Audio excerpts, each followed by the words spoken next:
In this video, I'm gonna show you how to create a super easy flash effect inside After Effects. This is one of the simple effects that you can add to your videos. Let's jump into it. So to create this flash effect, all you have to do is right click, go to new and create a new solid layer. Or you can just press Ctrl Y on your keyboard at the same time. As you can see, a new window will pop up. We want the flash to be white. Go ahead and set the color to white. Then press OK, leave the rest of the settings as they are and press OK again. As you can see, we now have a white solid layer covering the entire timeline. But we only want to flash on the first clip. I'm gonna cut it right where the clip ends. I'm gonna cut it. To do that, press Ctrl Shift D at the same time. Then just delete the remaining part of the layer.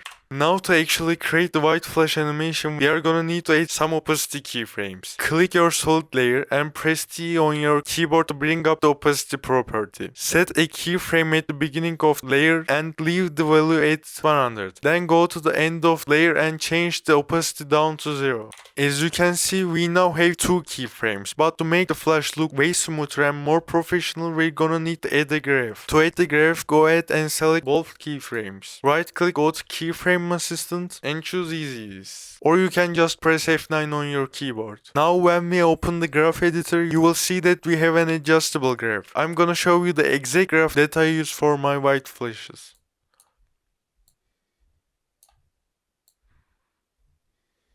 Once you're done, your graph should look like something like this. After that, you can close the graph editor. And when you play back the clip, you will see the white flash effect. And if you don't feel like doing all of that manually, you can download my own After Effects Flash preset for free using the link in the description. All you have to do is drag and drop the preset onto your white solid layer and it's ready to go. If this video helped you out, make sure to leave a like, subscribe and drop a comment on what tutorial you want to see next.